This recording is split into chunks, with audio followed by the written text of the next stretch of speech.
আমি এই মুহূর্তে দাঁড়িয়ে আছি পার্বত্য চট্টগ্রামের রাঙামাটির চাকমা সার্কেল চিফ রাজা দেবাশিস রায়ের রাজবাড়ি বা রাজার অফিস প্রাঙ্গণের মধ্যে দাঁড়িয়ে আছি, যেখানে প্রতিদিন প্রতিনিয়ত এই পার্বত্য অঞ্চলের বিশেষ করে রাঙামাটির যে ক্ষুদ্র নিগোষ্ঠী চাকমা সম্প্রদায়ের মানুষ রয়েছে, তারা এই প্রাঙ্গণটিতে নিয়মিতই তারা আসা যাওয়া করে। এটি একটি রাজার অফিস। বছর শেষের খুশি নগদে হবে বেশি। নগদ পেমেন্টে নির্দিষ্ট ক্যাটাগরির কেনাকাটায় ৩০০ টাকা পর্যন্ত ক্যাশব্যাক।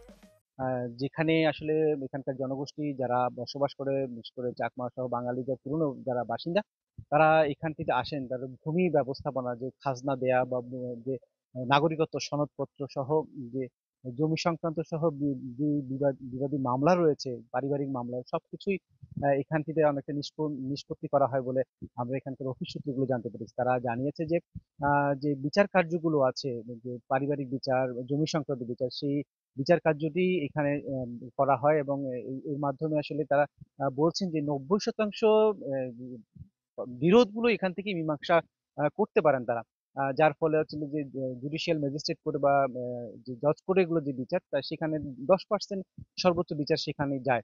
এই বিরোধগুলো মীমাংসা করা হয় এবং ভূমি ব্যবস্থাপনা এবং খাজনা, যে খাজনার ফলে যে সরকারি যে রাজস্ব, সেখান থেকে এই মাধ্যমে এখানকার যে অফিসের কার্যক্রমগুলো এখানে পরিচালনা করা হয়ে থাকে। এখানে আমি আসছি মূলত এই যে আমাদের চাকমা চার্কেল যিনি আছেন ওনার থেকে একটি স্থায়ী বাসিন্দার সনদ নিতে।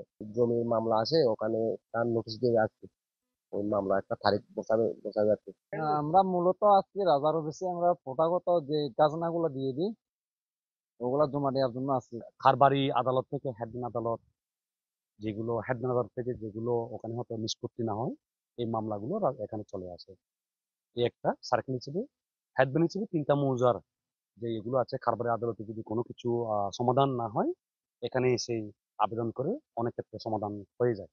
এর মধ্যে যদি আমি একটু ইতিহাস পর্যালোচনা করে বলি, সেটি হচ্ছে যে রাজবাড়িটি এখানে স্থাপনার আগে পূর্বে যে এখনকার বর্তমান যে ডিসি বাংলো অবস্থান করছে, তার পাশে রাজবাড়িটি সেখানে ছিল। কাপ্তাই ড্যাম তৈরি করার ফলে সেই রাজবাড়িটি ডুবে যায়। তার ফলে আসলে এইখানে স্থাপন করা হয়েছিল। যদি আরেকটু ইতিহাসের পিছনের দিকে তাকাই, যে ইতিহাস থেকে জানা যায় বা এখানকার জনশ্রুতি যে রয়েছে, তারা বলছেন যে কাপ্তাই ড্যাম তৈরি হওয়ার আগে যে রাজবাড়িটি ছিল, তার পূর্বে যে রাঙ্গুনিয়ার রানীরহাট এলাকায় যে রাজবাড়ি ছিল, সেখানে কালিন্দী রায় রানী সেখানে তার রাজত্ব পরিচালনা করতেন। সেখান থেকে আসলে রাঙ্গুনিয়া বা রানীরহাটের যে নামকরণ সেখানে এসছে। সেইখানে এখনো পর্যন্ত সেই রাজবাড়ির কিছু ধ্বংসাবশেষ এখনো আমরা দেখেছি বা দেখা যায় এখন মধ্যে রয়েছে।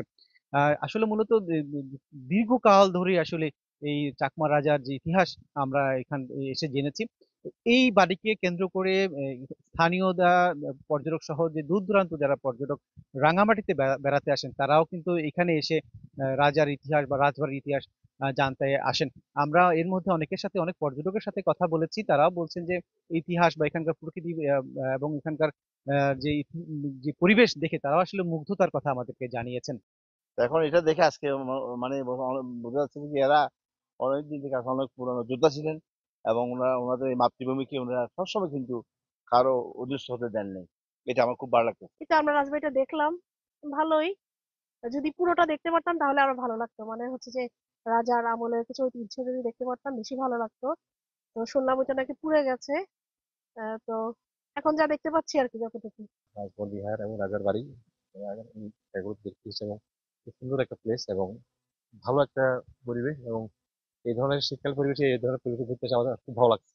চাকমা রাজবাড়ি ঘুরেছি আমরা, ঘুরে এই মুহূর্তে যেখানে অবস্থান করছি সেটি আসলে ইতিহাসের একটি বিরল একটি দৃষ্টান্ত আমরা দেখেছি। যে মোগল সাম্রাজ্যের যে সেনাপতি বা মোগল সাম্রাজ্যের যা সবচেয়ে বড় যোদ্ধা ফতে খা, সেই সময় রাজবাড়ির সাথে বা চাকমা রাজাদের সাথে বা চাকমাদের সাথে সে যুদ্ধ করেছিল। যে আমার সাথে যেটি ফলক দেখেছি, আসলে ফলক দেখে আসলে বোঝা যাচ্ছে 1700 সাল থেকে 1725 সালে যে যুদ্ধ হয়েছিল, সেই যুদ্ধে ফতে খা পরাজিত হয়েছে। এবং সেই চাকমাদের যে বিজয়ের যে স্মারক হিসেবে দুটি কামান তারা রেখে দিয়েছিল সেই সময়। একটি কামান আসলে সংরক্ষণ অভাবে হারিয়ে গেছে। একটি কামান এখনো পর্যন্ত রাজবাড়ি প্রাঙ্গণে আমরা দেখেছি রাখা হয়েছে, যেটি থেকে আসলে ইতিহাস জানা যায় যে সেই মোগল সাম্রাজ্যের বড় যোদ্ধা ছিলেন ফতে খাঁ, সেই সময় পরাজিত হয়েছিলেন এখানকার চাকমাদের সাথে যুদ্ধ করে। চাকমা রাজবাড়িতে এটি এখনো সংরক্ষণ রাখা হয়েছে। এই মাধ্যমে আসলে পুরনো ইতিহাস সম্বন্ধে আমরা ব্যাপক ধারণা পেয়েছি এই কামানের মাধ্যমে। এবং যারা পর্যটক আসে তারাও আসলে এখানে ছবি তুলেন, এই ইতিহাস জানার চেষ্টা করেন। এবং রাজবাড়ি প্রাঙ্গণে এটি রেখেছে, আসলে সংরক্ষণ রাখা হয়েছে। তারা বলছেন যে এর মাধ্যমে আসলে পুরনো ইতিহাস, রাজার ইতিহাস আসলে সেখান থেকে জানা সম্ভব হয়। এই ছিল রাঙামাটি থেকে আমার কাছে সবশেষ তথ্য।